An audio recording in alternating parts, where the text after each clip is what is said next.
Today, I really want to ram home the point that I think YouTubers, influencers, those online, people who've got millions and millions of views, I genuinely think they would make incredible recruiters. Why?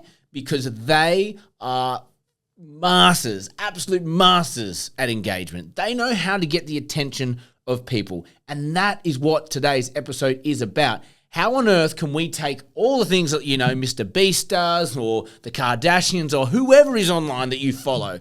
What are they doing to get so much traction online? And how can we deploy that into our InMails scripts? How can we deploy that into our headhunting scripts, into our advertising, so that we are copying their literal playbook and getting massive engagement with our audience, with our candidates, with our clients? Because that's what we're here to do, right?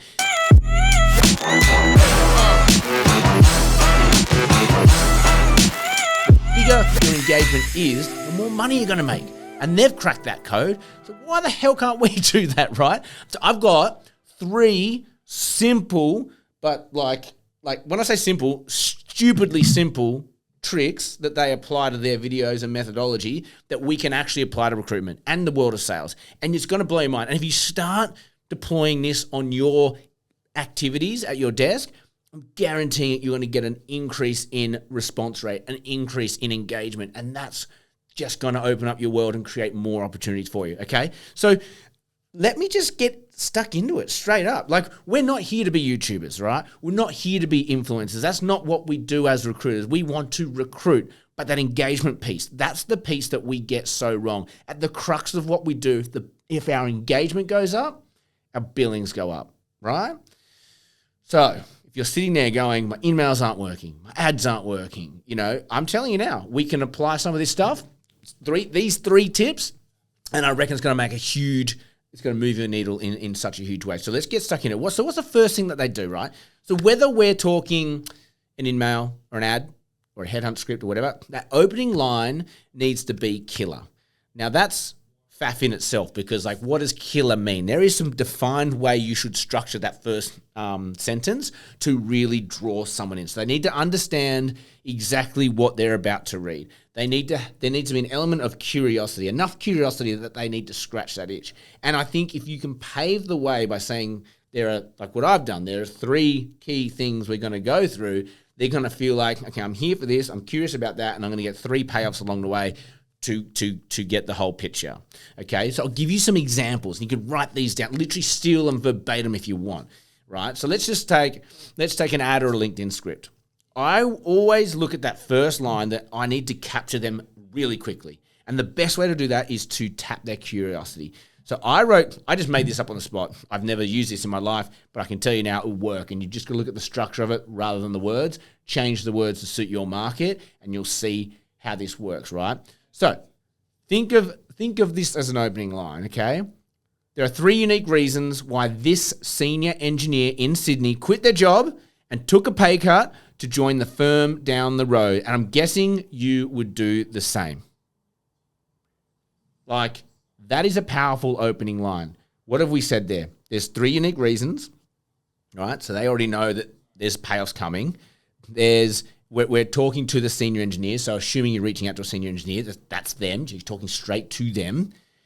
They quit their jobs, quite aggressive, and they took a pay cut. Not many people would take a pay cut, right? So now all of a sudden, you're going, I don't know if that's me. And then you're actually challenging them and saying, I'm guessing you would do the same.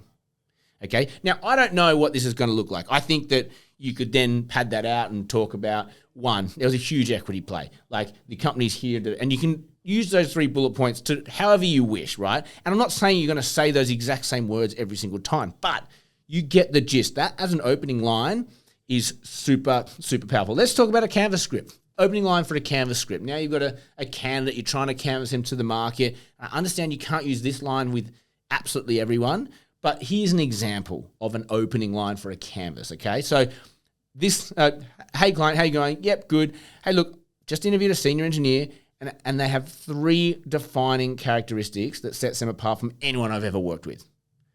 They're going to want to know what they are. They're going to be so curious, they're going to want to know what they are, right? My point is, the number 3 or 2 or 5 or whatever it is, that is giving, if you can nail that first line and you give them that idea that there's these 2 or 3 things, people feel safe. They know that there's structure to what's being said or delivered to them or what they're reading, and they will want to get to the end of it. The problem we have with a lot of our material that goes out, like LinkedIn, InMails or ads or whatever, is that people read the first couple of lines and then move on. We swipe left, we go on, right? So you want to, how do you get them to engage from beginning to end? Okay, so that's the first thing you should be looking at, is what is your opening line for anything you do look like? What does that opening line look like? Does it have like steps? Like, hey, we've got these 3 things that we want to talk about. There's these 3 items. Does it have curiosity? Does it have a challenging nature? And is it direct to them? You can get that all into one sentence, and you're going to have permission to then go into more of that detail. And you will see that engagement light up. That's kind of point 2 as well. Like, you now have permission to run through the 3 points. Like, how often have people kind of just slammed you with a script and they go 1, 2, 3, bang, you didn't get the context up front. You didn't buy into what they're about to say, and you just actually just like waiting for them to stop talking so you can say no or fuck off, right? Once that opening line is nailed, you're opening that door for them to go, I'm curious. I actually do want to know more now. I want to make sure that what you're saying isn't bullshit, right? So that's 1 and 2. Strong opening line. Now you have permission to say those 3 things. And the third thing is, right, the third thing YouTubers do really fucking well, if you or Instagram, if you're following on Instagram or TikTok, where they're great with engagement is leaving you hanging. They'll finish that video and go, like this video for part 2, because they want you to like it so that then when they deliver part 2, it pops up in your feed. So what they're really good at doing is getting you to commit to an action so that they can then follow up and get the second view on the video. Now, we don't need that. We don't need to be thinking like that with our activities in recruitment, but we could, if you think in the world of InMails, think in that 2-parter. You could be delivering a really strong opening line. You could be delivering those 3 bullet points really well. You could say at the end something like, accept this InMail and I'll send you the full PD and benefits package.